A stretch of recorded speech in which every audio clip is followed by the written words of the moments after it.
EA is on Twitch. Join us Wednesday nights when Alistair, that's me, reads a bedtime story, and Sunday mornings for a few hours of chill gaming. Plus interviews, special guests, pickup streams, and more. Visit twitch.tv/EA podcasts and follow us to be notified when we go live. Plus access VODs of past broadcasts.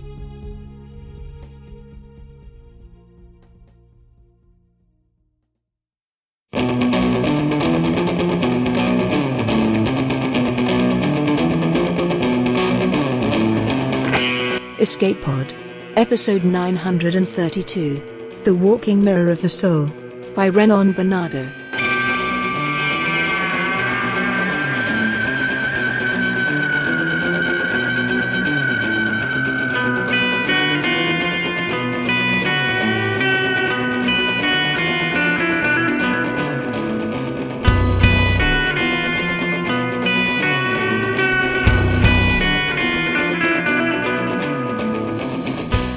Hello, and welcome to Escape Pod, your weekly science fiction podcast.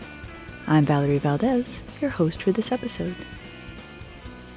Our story this week is The Walking Mirror of the Soul by Renan Bernardo. This story originally appeared in Apex magazine in October 2022. Renan Bernardo is a Brazilian SFF author.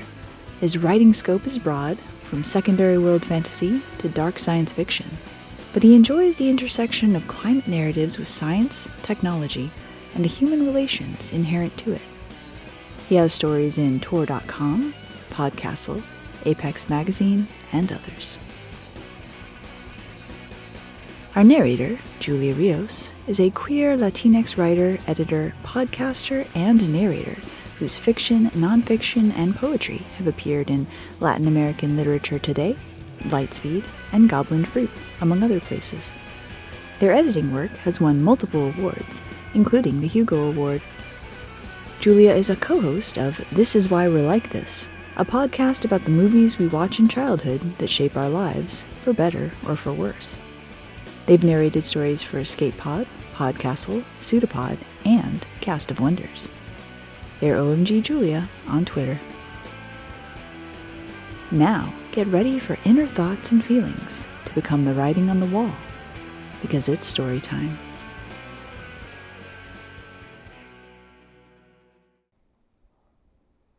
The Walking Mirror of the Soul by Renan Bernardo, read by Julia Rios. My desire was written all over Halcyon's torso, a shimmering tattoo composed of my thoughts and the Von Cry's crusted skin. Tell Vittoria you know. Luckily, we were alone in Teresa Station's investigation room, so no one could read it. I was uneasy, palms sweating, tapping my feet on the floor.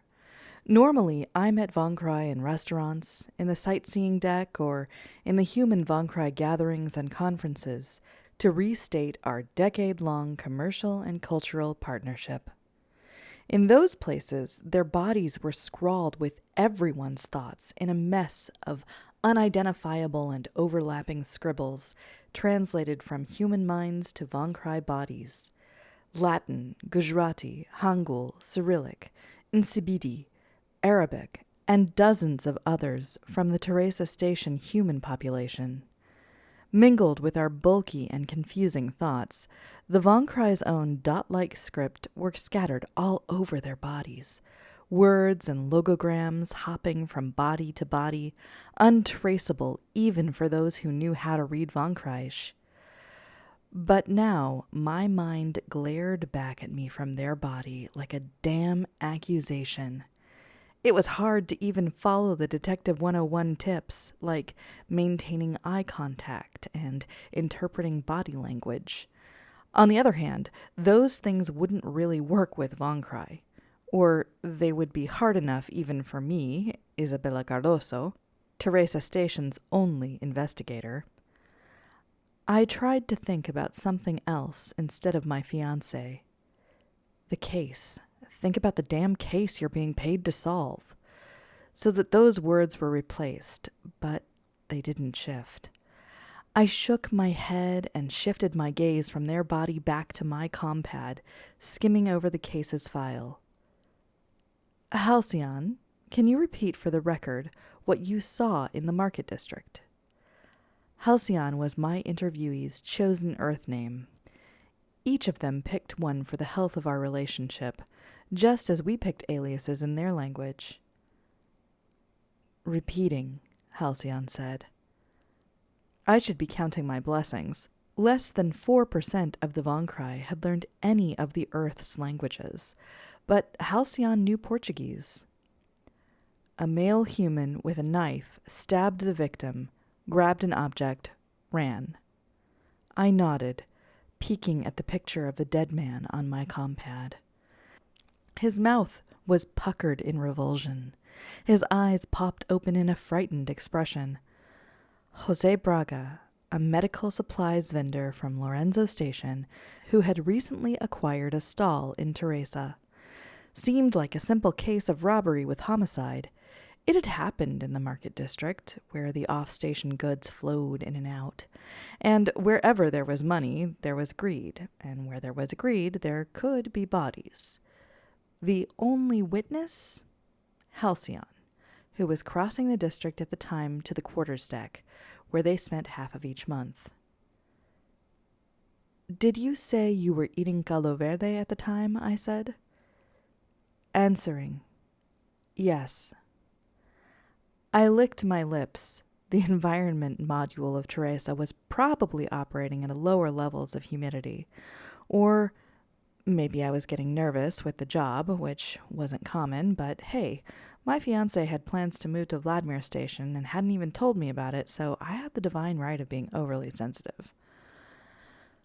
Okay, I sighed. I peered into Halcyon's eyes as if I could glean anything else from there. Nothing but the usual glint.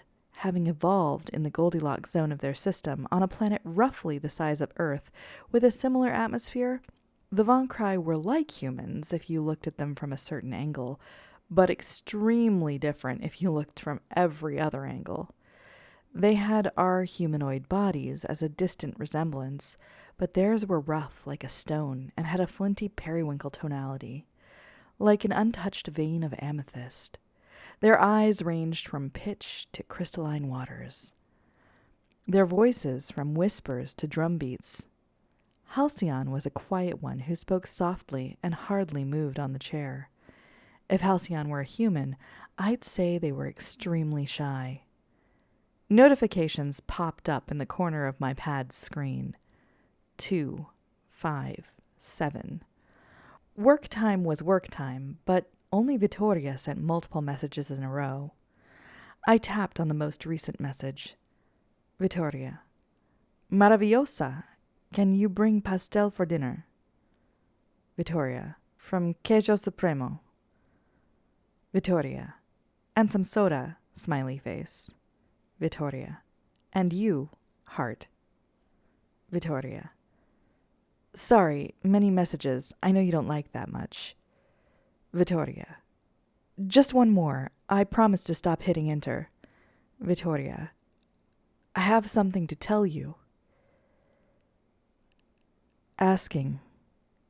Can I go? Halcyon was staring at me. I blinked at them. To my surprise, the words on their torso had changed. Don't break my heart. Please, please. The pleases were curling around their side, blurry like smoke. All the possibilities of Vittoria leaving Teresa churned in my head. I'd proposed to her 6 months ago. We'd planned to purchase a spacious cabin in the habitation, and now she was planning to leave and would tell me this over soda and cheese pastel. Great.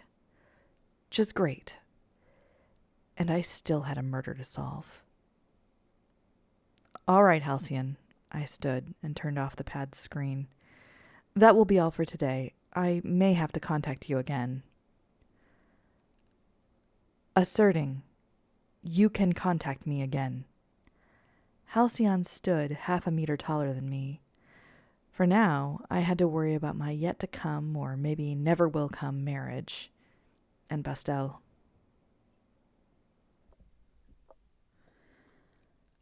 Ironic how our thoughts fluttered back and forth from our friends' bodies, and how through them we found out many things about ourselves. Vittoria said they were the walking mirrors of our souls.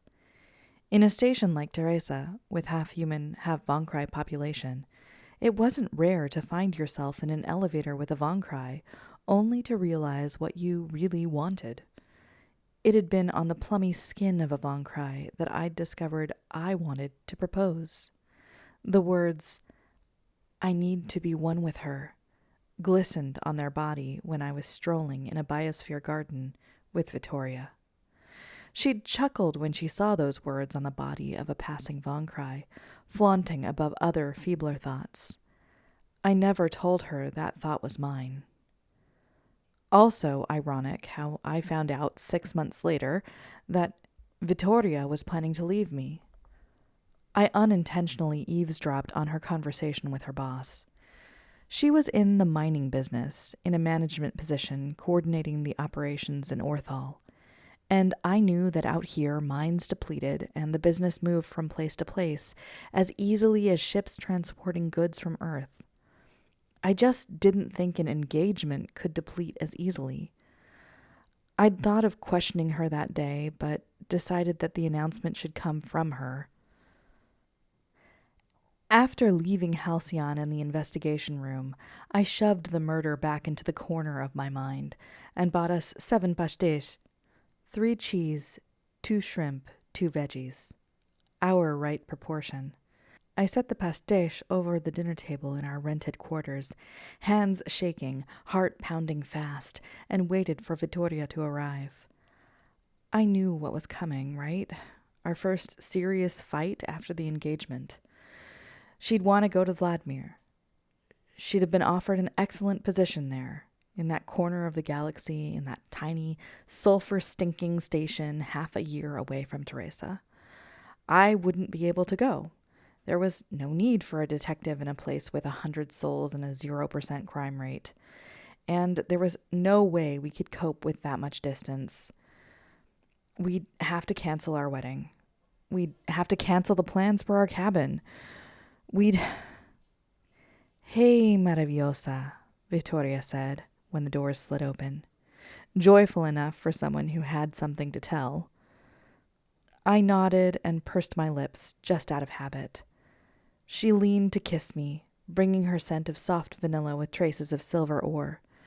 I fluttered all over, and for a split moment I was ready to give up the work I loved to live with her in that ungracious station.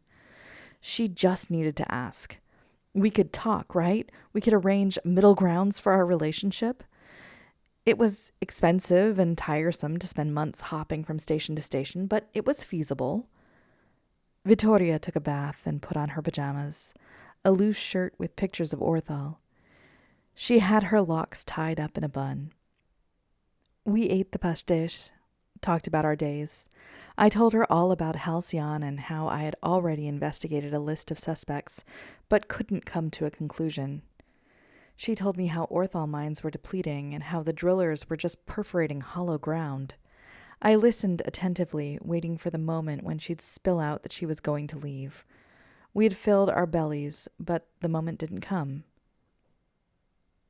"Vicky," I didn't want to be the one to bring up the subject, but I didn't want to read the suspect's files with that part of my day still unsolved.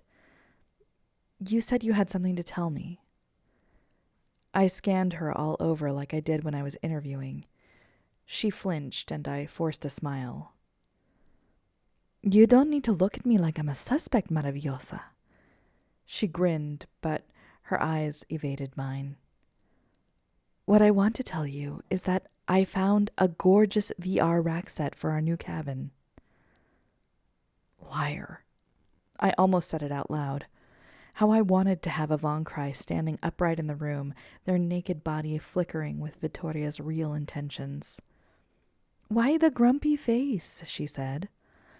I rubbed a finger over my brow and shook my head. "Just a rough day. I'm used to dealing with black markets, not murders." She stood and set our plates aside on the sink. Her avoidance just made things worse. I thought we could count on each other. share our desires. Maybe it would have to wait. Maybe she wasn't ready to tell me yet.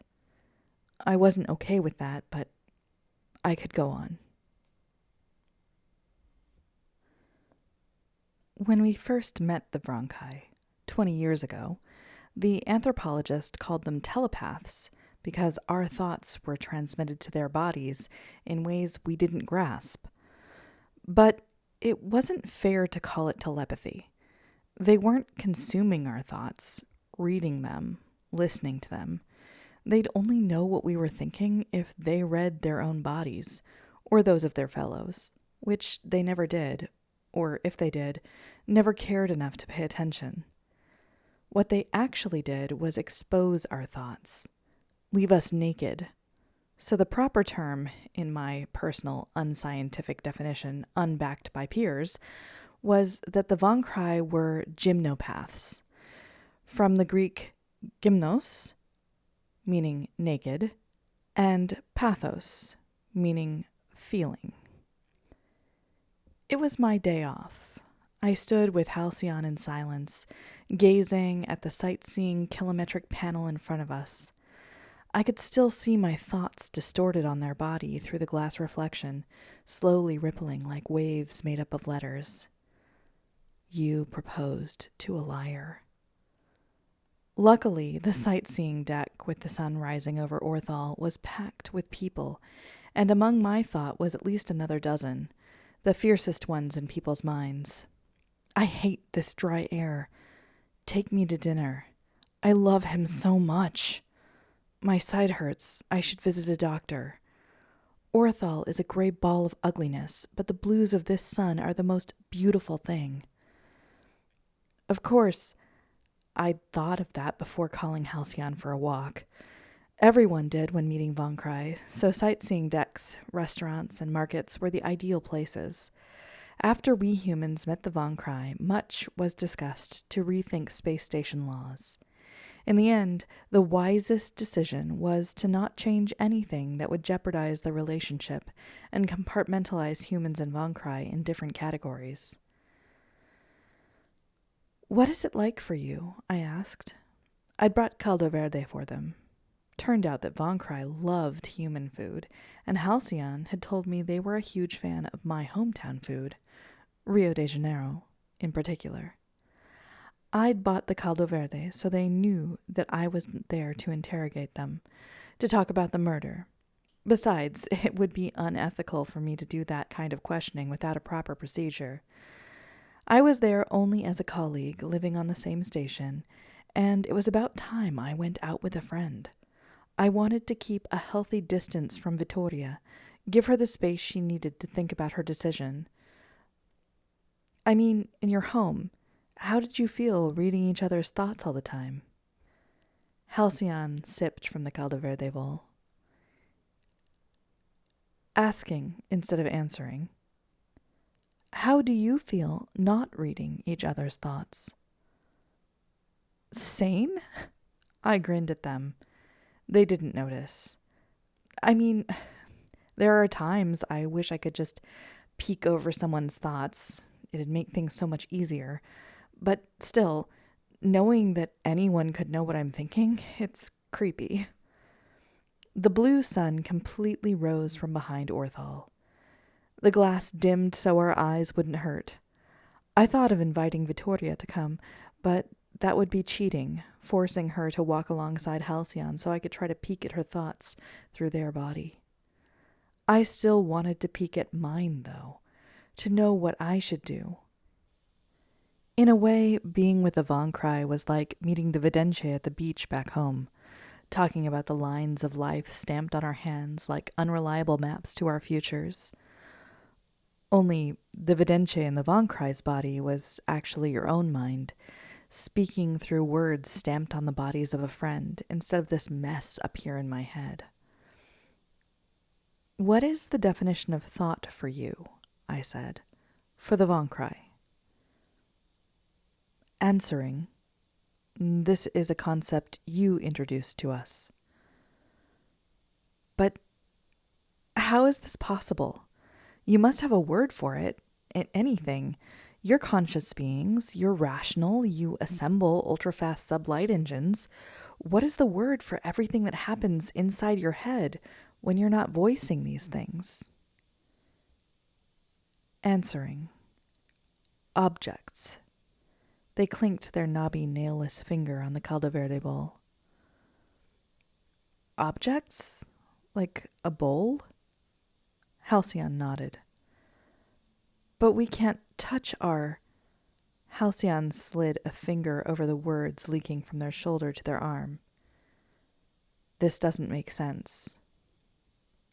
Okay, you got me there. Asking. What is thought to you, to your kind? Your question makes me think you already know the answer, but here goes. It's the response of internal procedures within our brains and external stimuli of the world around. Asking. How was this bowl created if it were made by a manufacturer? Halcyon leveled the bowl with their eyes. They didn't wait for an answer.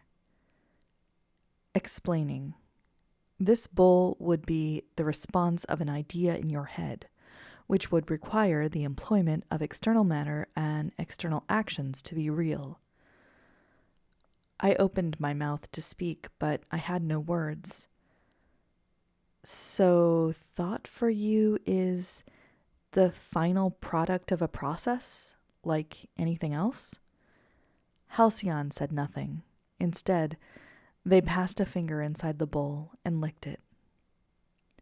What many cognitive psychologists and physicists speculated was that thoughts were made up of matter too. Since thoughts are several complex connections fired by our neurons, they're therefore energy encoded by ions and molecules that have mass. And this mass, in the form of invisible and still undetected particles, might discharge from our bodies to aggregate on the von Kreis. How did they coalesce to form up words in the thinker's language, or abstract lines in the case of a baby's thought? More mystery than finding a murderer. But there was still a huge gap between considering thoughts as matter scientifically and sociologically. I couldn't even begin to imagine humans treating them as objects in our environment. Humans never visited the von Krey home planet. Von Krey never visited Earth. It was in our agreement for the time being. All our interactions happened on Orthal and its moons, and in the stations across the system. However, some von Krey had already described aspects of their culture. Their intimate relationships were utilitarian from our point of view. Thought wasn't private, so in a romantic relationship there wouldn't be lies and secrecy, games of love and seduction, overthinking and daydreams. Or if there were, they functioned in a completely different way than it did for humans. When in multitudes, though, things probably worked differently, as their thoughts became jumbled in a sea of bodies. In that case, they probably behaved more like humans. If thought was like an object, like Halcyon said, then, in their view, it was like seeing a car pass by. In a very small town, you probably knew who it belonged to, but in a metropolis, it was just another car. Asking, why don't you talk to her? Halcyon was looking at their own reflection on the dimmed glass in front of us. Orthal was but a faint gleam compared to my thought, which now had swerved to Halcyon's chest. I think I'm never going to marry her. I clenched my teeth. My compad beeped. I flipped it out of my pocket. Vittoria. Maravillosa, you left earlier than usual today. Anyway, I'm bringing manisoba. Her tiny face was smiling, her hair falling over her shoulders in curls. The day we took that picture, we'd eaten Ethiopian food in a cozy place and discussed our wedding. We wanted something simple, small, and unreligious, but we wanted gorgeous dresses. I folded the compad back into my pocket. Halcyon. I touched their arm. What do you do when you know something you're not supposed to? But I knew they didn't grasp anything regarding the privacy of thoughts, so I rephrased my question. Would you feel bad poking into someone else's thoughts? Asking instead of answering. Is this about the murder? I hesitated, then nodded. It was about the murder, too. My work was all about acquiring information that I wasn't supposed to know. The only difference was that I often did that with people I had no feelings for, many times with people that did bad things. I didn't tell Halcyon that I was talking about Vittoria. Explaining. What we define as thought is part of us, parts we're exchanging with the world around all the time. If a Von Cry wants secrecy, then we must be without others around. I nodded, squinting at the rising sun over Orthal. My thought was plastered over Halcyon's chest, almost a litany of what they had said, lost amidst other people's thinking. We're exchanging parts of us. Vittoria brought Menisopa for dinner, but it wasn't that day she decided to tell me she planned to leave, nor in the next one or the next. A week went by, and each time I caught her eyes in our increasingly quieter nights, her gaze repelled from mine. On the bed, her skin quivered and bristled slightly when I touched her, and each time I thought of her, my chest sank. I should tell her I knew about her plans. We were exchanging parts of ourselves, right? So I decided. I was going to come clean with her, and perhaps everything would be fine. It had to be, right? We had clasped our hands together when I clumsily slipped a ring on her finger. That day we had cried and made love all night long. We had shared our deepest desires and secrets. How could anything with those foundations ever go wrong? There was a way of being 100% sure of Vittoria's intentions without requiring intrusive knowledge of her thoughts. It was pretty simple and had been whirling in my head ever since I talked with Halcyon in the sightseeing deck. I called Vladimir Station Mining Hub and asked them if Vittoria was registered in their files. I was an investigator in the system, and though I only had the authorization to act on Teresa, I had clearance on other stations for matters of investigation.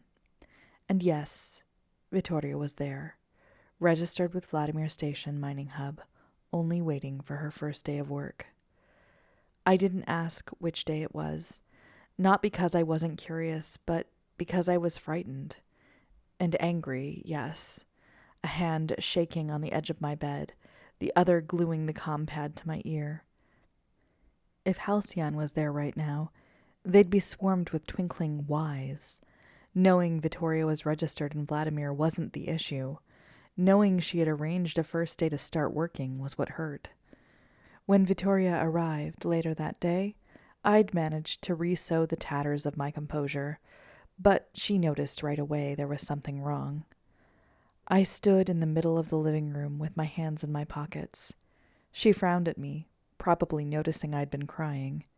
She was carrying packed food, lentil soup. It smelled of station-simulated wintry days, watching recipe videos together. "When will you leave?" I asked, abruptly, surprising even myself. And if I wasn't sure before, even with all of the information I'd gathered, I was now. She opened her mouth and laid the packed dinner on the table. "I'm not going to leave." She was harsh, dry, her lips grim lines. "I talked with Vladimir Mining Hub. I overheard you the other day saying you had plans to move to Vladimir. Most of all, your eyes have been eluding me." "You... what?" Her mouth hung open. "If you overheard anything, why didn't you talk with me straight away?" "I can ask you the same question. Why not tell me right off the bat?" Silence filled the room. We stood like this for what could have been a minute or a year.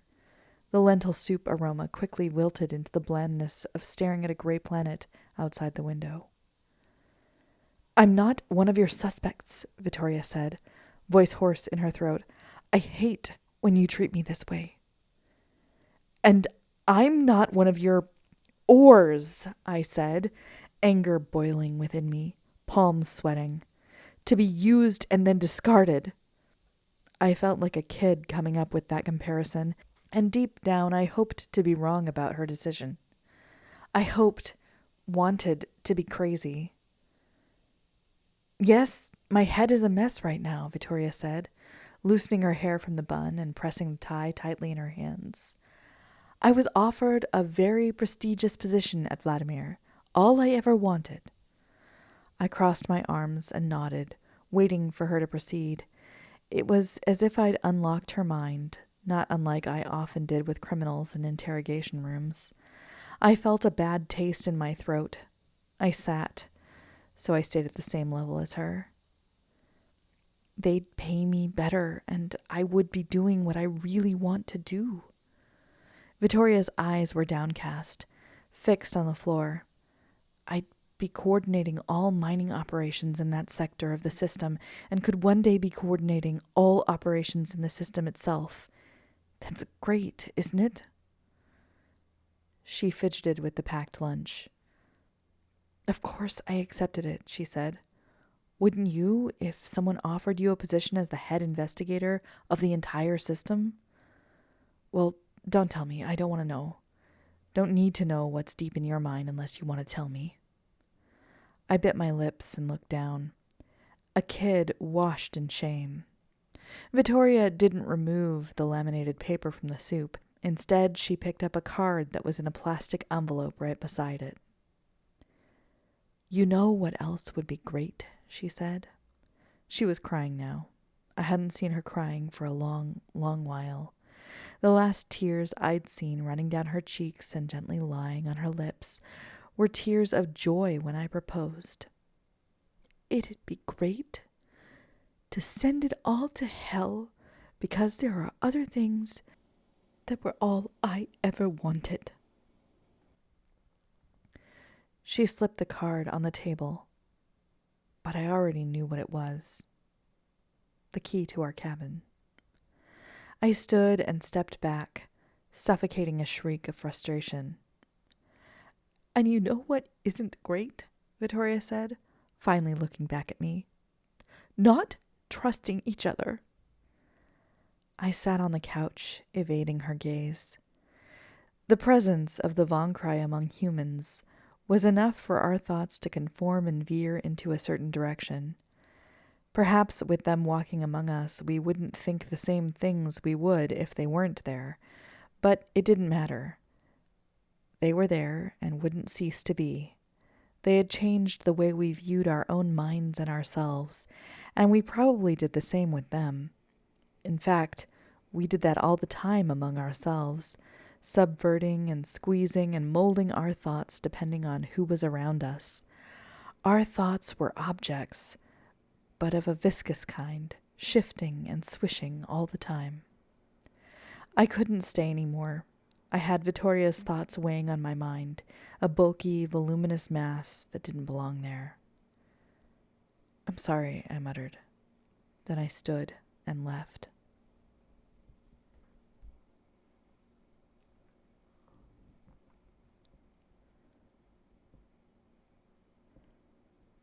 The three main suspects in the investigation room stared at me.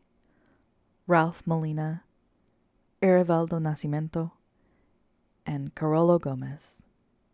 All three had committed other crimes in Teresa before, all related to the Market District. All three had been questioned by me before.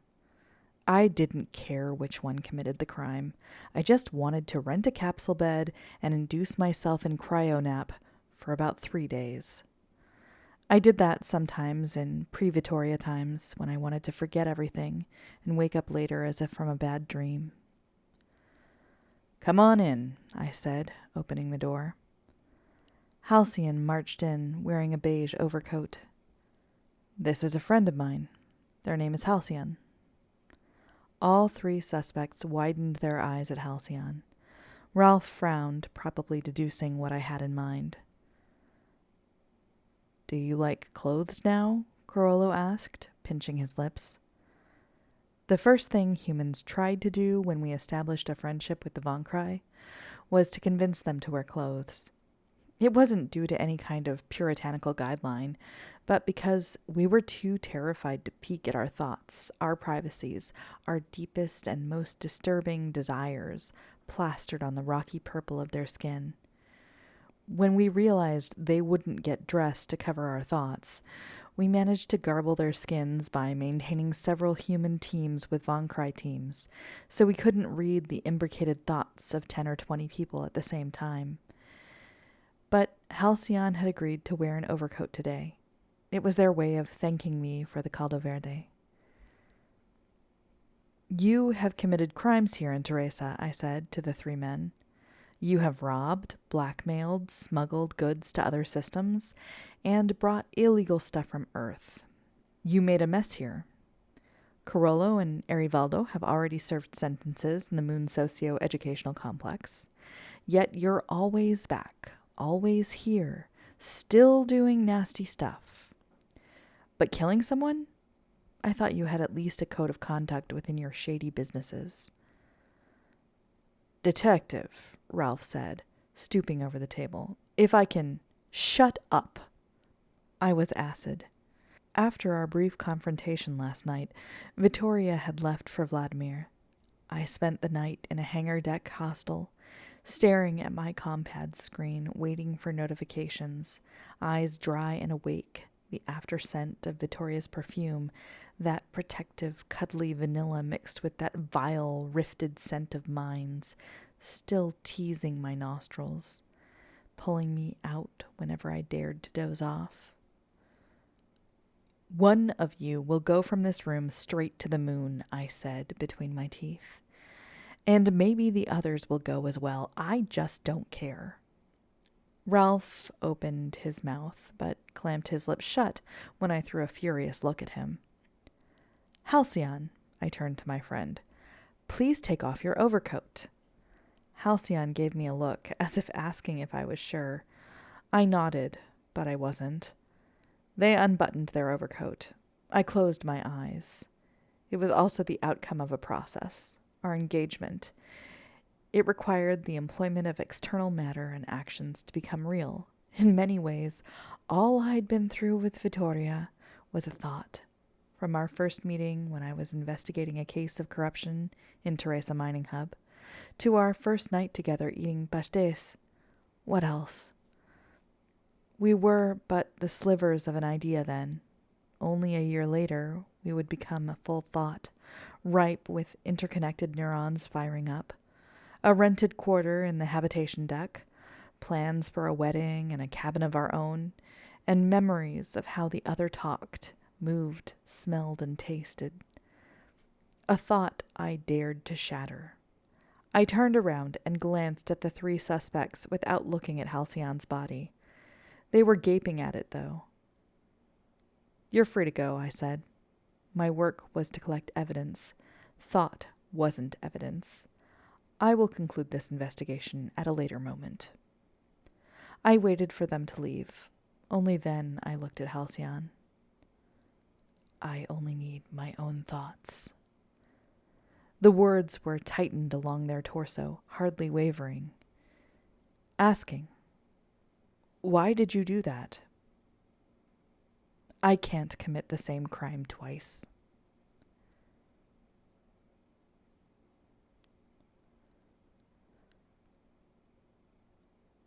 We found out many things about ourselves by staring at Von Cry's skin. They were the walking mirrors of our souls. But we found out even more staring straight into another human's body. Gazes and gestures and mannerisms and laughter and the way you slipped a ring onto someone else's finger. All thoughts plastered over our own human bodies all the time. Flustering in chaos and confusion, longing to be read and interpreted, matter all the same. Isabella, I'm sorry for what I've done. It was the only message I sent to Vittoria, 5 months after questioning the suspects, and 3 months after concluding, without the need to read someone else's mind, that Erivaldo Nascimento had murdered Jose Braga. I didn't expect an answer from her. I didn't even expect she was receiving my messages. Perhaps she had me blocked straight away, making of her transference to Vladimir a clean slate. 7 days after the message, I was doing paperwork when notifications popped up in a row on my compad. And there was only one person who sent messages like this, and only one person who made all my body bristle at such a speed. Vittoria. My workmate is Vonkrai, can you believe? Vittoria.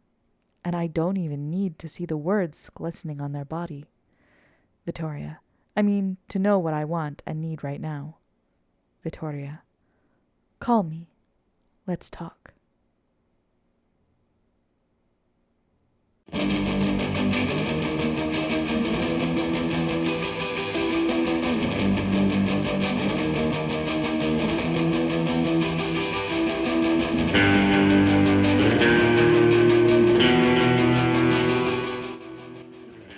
Once again, that was The Walking Mirror of the Soul by Hernan Bernardo.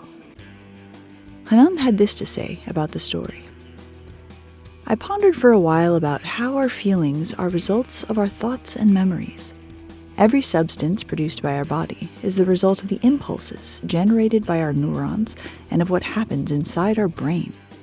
In a sense, our thoughts and feelings can be translated into sets of elementary particles, and they're all things that exist in the real world. So in a sense, our thoughts are things.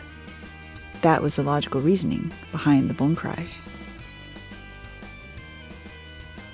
Humans are capable of all kinds of misunderstandings, miscommunications, suspicions, and secret-keeping that can cause problems, large and small. We're able to not only lie to others, but to ourselves, rationalizing behaviors and choices that may be less reasonable than we think.